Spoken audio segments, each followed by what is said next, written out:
আহ্বায়ক ছিলেন বিচারপতি আব্দুল সাত্তার। বুঝতে পারছেন তো? বিচারপতি আব্দুল সাত্তার একসময় বাংলাদেশের রাষ্ট্রপতি ছিলেন, নির্বাচিত রাষ্ট্রপতি।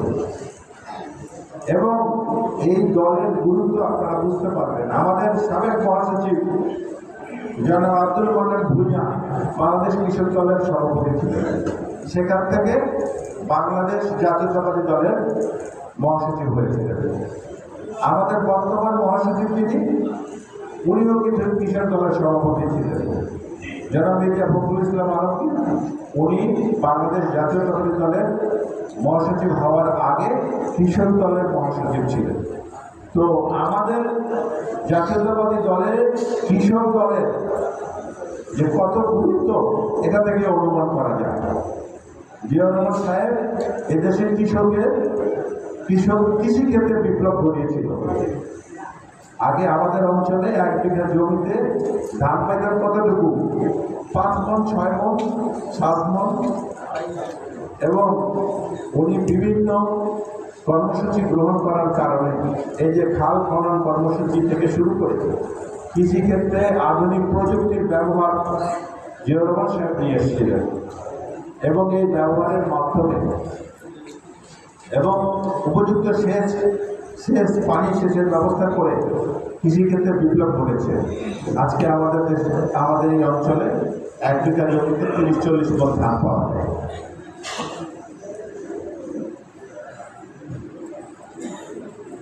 সাম্প্রতিককালে কয়েকদিন আগে, এ মাসের 10 তারিখে আমাদের ভারপ্রাপ্ত চেয়ারম্যান জনাব তারেক রহমান আগামী 3 মাস ধরে কৃষক দলের কর্মসূচি ঘোষণা করছেন যে প্রত্যেকটা ওয়ার্ডে প্রত্যেকটা ইউনিয়নে কৃষক সমাবেশ হবে। উনি শহীদ রাষ্ট্রপতি এবং বেগম খালেদা জিয়ার ধারাবাহিকতায় এই কৃষকদেরকে উনি যথেষ্ট গুরুত্ব দিচ্ছেন।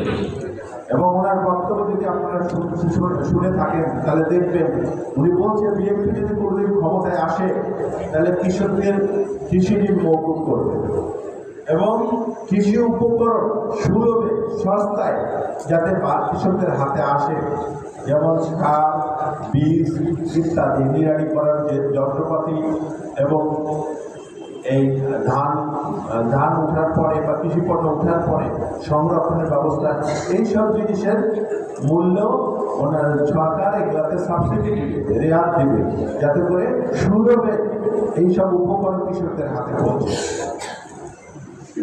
মানে এক কথায় বিএনপি সরকার হবে কৃষক বান্ধব সরকার। এবং আপনারা দেখেছেন শহীদ রাষ্ট্রপতি জিয়াউর রহমান খাল খনন কর্মসূচি নিয়েছিলেন।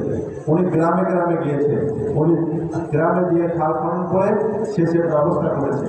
আমি যখন ছোট ছিলাম প্রত্যেকটা ওনার বক্তব্যে আমি শুনতাম যে উনি বলতো যে খাল খনন করতে হবে, সেখানে মাছের চাষ করতে হবে এবং ঘরে ঘরে হাঁস মুরগির চাষ করতে হবে। উনি সবসময় কৃষকদেরকে উৎসাহিত করেছেন, যার কারণ বাংলাদেশ কৃষি প্রধান দেশ এবং বাংলাদেশের কৃষকরা যদি সুস্থ থাকে আর কৃষিতে যদি বিপ্লব হয় তাহলে আমাদের অর্থনীতি সচল হবে। এই কারণে ওনার গুরুত্ব দেওয়ার কারণে আজকে বাংলাদেশের অর্থনীতি অনেকটাই ঘুরে দাঁড়িয়েছে, বিশেষ করে কৃষি অর্থনীতি।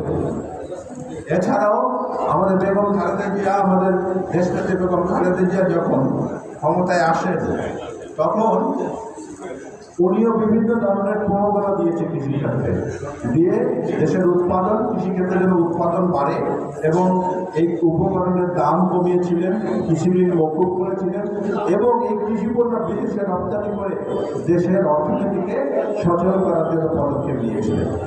যাই হোক, এই ছিল কৃষক। বলছিলাম এতক্ষণ থেকে যে কৃষক দলের গুরুত্ব কি আর কৃষকদের কাজ কি। এখন আসেন এই যে সম্মেলন, এই সম্মেলনটা কেন হয় জানেন? এই সম্মেলন হয় যে যারা নেতৃত্বে আছে তাদের নেতৃত্বের গুণাগুণ বিচার বিশ্লেষণের পরে এই সম্মেলনের মাধ্যমে তার রায় হয়। একটা গাড়ি, নতুন গাড়ি যখন চলে এবং দেখবেন মাঝে মাঝে সেই গাড়িকে সার্ভিসিং করতে হয়, তেল মোবিল পাল্টাইতে হয় না? যন্ত্রপাতি বদলাতে হয়, তেমনি সম্মেলনের মাধ্যমে নেতাদের পরিবর্তন হয় দলকে আরো বেশি গতিশীল করে তোলার জন্য। আজকের এই সম্মেলন ঠিক সেই কারণ। আর যে সময় আজকে এই সম্মেলন হচ্ছে, সেই সময়টার কথা বলি। গত 15-16 বছর ধরে আমরা কিন্তু স্বাধীনভাবে চলতে পারতাম না। কারণ কি? কারণ আমরা বিএনপি করি, আমরা বিরোধী দলের রাজনীতি করি। আপনারা খেয়াল করে দেখেছেন কিনা জানি না, এই সিন্ধুটা হাটখোলাতে আমার উপর আক্রমণ হয়েছিল। 18 সালে এই ভোট করতে আসছি, ভোট চাইতে পর্যন্ত দেয় না, ওদের এটা কোনো একটা অন্যায় কাজ করে ফেলতেছে। কেন আমরা ভোট চাবো? আমাকে বিভিন্নভাবে হেনস্থা করার চেষ্টা করা হয়েছিল। যাই হোক, আওয়ামী লীগ সরকার গত 15-16 বছর থেকে এই দেশে ওই ভয়, ভীতি এবং ত্রাসের রাজত্ব করেছিল। একটা মানুষের মধ্যে একটা আশঙ্কা সবসময় কাজ করত, মানুষ সবসময় ভয় ভীতির মধ্যে থাকতো। এইটা করছিল এই কারণে যে ওই সরকার যত রকমের অন্যায়, অত্যাচার, নিপীড়ন, এগুলা যেন মানুষ এটার বিরুদ্ধে যেন প্রতিবাদী হয়ে ওঠে না ওঠে। এবং সরকার এই মানুষকে এভাবে দমন পীড়নের মাধ্যমে এবং বিরোধী দলের মত প্রকাশের স্বাধীনতা হরণ করে মানুষকে চেপে রেখেছিল, যাতে সরকারের অনিয়ম, অবিচার, অন্যায়ের বিরুদ্ধে মানুষ রুখে দাঁড়াতে না পারে। আপনারা পত্রপত্রিকায় দেখেছেন যে হাসিনা সরকারের পতনের পরে সব থলের বিড়াল বের হয়ে আসতেছে।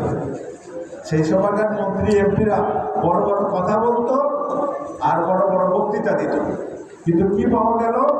কারো 1000 কোটি, কারো কয়েক হাজার কোটি দেশে বিদেশে সম্পদ। এই টাকাগুলো কোথায় থেকে আসছে? এই টাকাগুলো যে আপনারা যে ট্যাক্স দেন, আমি যে ট্যাক্স দেই, আমরা যে ট্যাক্স দেই, সেই ট্যাক্সের টাকা। আপনাদের খাজনা মকুব হয় না, কিন্তু ওই বড় বড় শেখ হাসিনার দল করা যেগুলা ব্যবসায়ী, ওদের ঋণের টাকা মকুব হয়। আমি পত্রিকায় দেখেছি 25,000 টাকা ঋণের জন্য এদেশের কৃষকদের জেলে যেতে হয়েছে। আর সালমান রহমানরা 25,000 কোটি টাকা দুর্নীতি করে ওই শেখ হাসিনার পাশের চেয়ারে বসে জন্ম ভরে কথা বলবে।